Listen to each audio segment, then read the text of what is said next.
E aí, pessoal, vamos atualizar as notícias do Grêmio nesta quinta-feira de trabalho no CT e de encaminhamento do time. Tem também o jogo da transição, difícil o jogo da transição.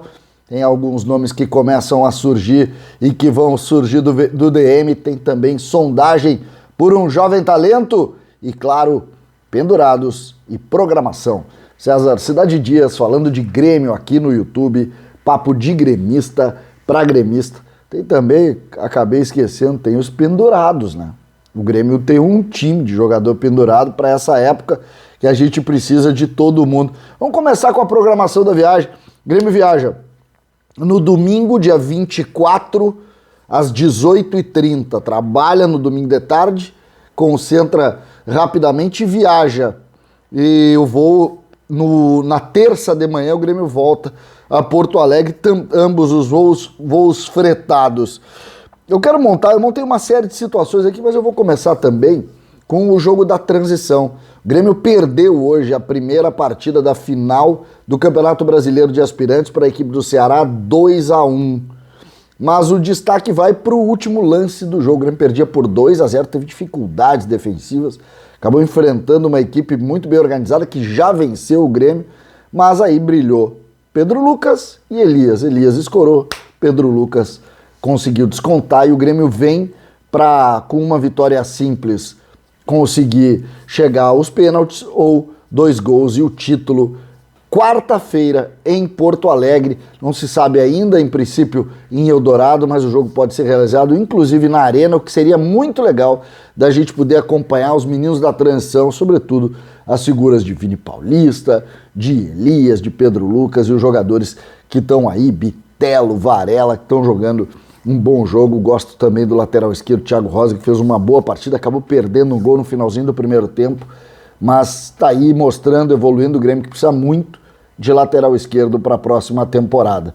Meninos do Grêmio que também foram assunto no campo dos negócios, porque o Celtic realizou uma consulta aos empresários de Fernando Henrique, o volante que curiosamente saiu um pouco dos planos do Grêmio, porque não está sendo utilizado diretamente, já não havia sido utilizado por Filipão nos últimos jogos e o treinador Wagner, ia falar Thiago Nunes, o treinador Wagner Mancini não utilizou na primeira oportunidade que teve e a gente vê e encaminha para ver como é que vai ser a evolução. Foi apenas uma sondagem, lembrando, o Fernando Henrique tem uma multa rescisória de 40 milhões de euros e o Grêmio tem 60% dos direitos econômicos. Vamos ficar atentos a essa possibilidade. Outra situação que eu acho importante da gente colocar: Borja voltou, já treina normalmente e vai estar na delegação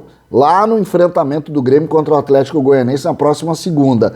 Jeromel corre em volta do campo, ainda não conseguiu voltar aos treinos normais, mas a expectativa é que também ele viaje pro jogo de segunda-feira. Então, Borja garantido e Pedro Jeromel com grande possibilidade. O Grêmio que tem uma lista de jogadores pendurados. Olha agora, quando eu vou passar para vocês a lista, e a lista me preocupa muito, porque Atlético Goianiense, Palmeiras, Atlético Mineiro e Internacional na sequência. Olha só, nós temos pendurados Tonhão, Sarará, Rafinha, o próprio Borja, Ferreira, Bobson, Luiz Fernando, que não é muito utilizado, Diego Souza, Fernando Henrique, Darlan e Jean-Pierre. Desses aqui, o Grêmio que tem o retorno, por exemplo, neste jogo do Juan, o Juan volta cumprindo suspensão e o Grêmio não vai ter o Lucas Silva, que cumpre suspensão, então o Juan volta ao time titular. Eu vou passar para vocês a ideia de time, mas o Juan volta, o Lucas Silva não, mas o Grêmio tem uma lista de jogadores pendurados. E olhem os titulares aqui. Da lista, Tonhão é reserva, Sarará é reserva, Rafinha é titular, Borja é titular, Ferreira é um dos principais, não é titular absoluto, mas é um dos principais nomes do Grêmio, entra em todos os jogos e não vai ser diferente lá.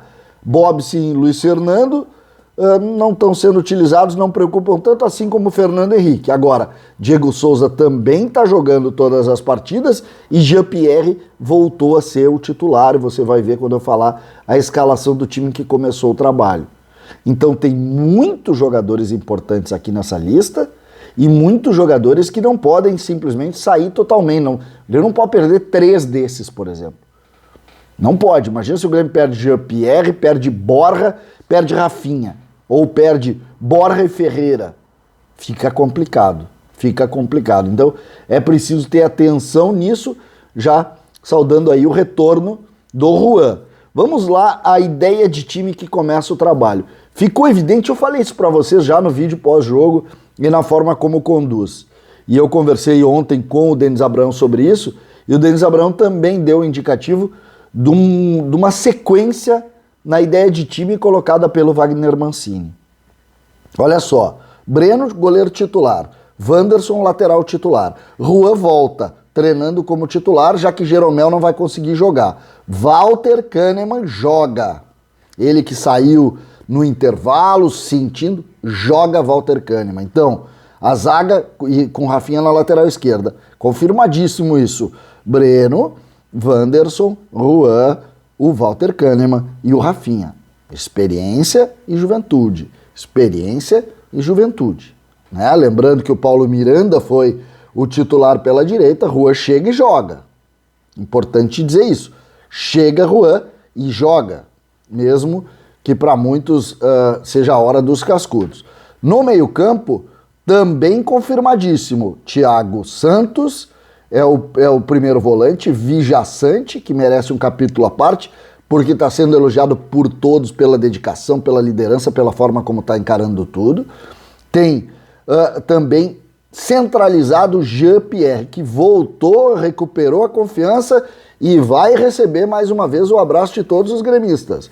O Grêmio abraça Jean-Pierre mais uma vez, colocando nele toda a expectativa e principalmente colocando confiança de fora para dentro.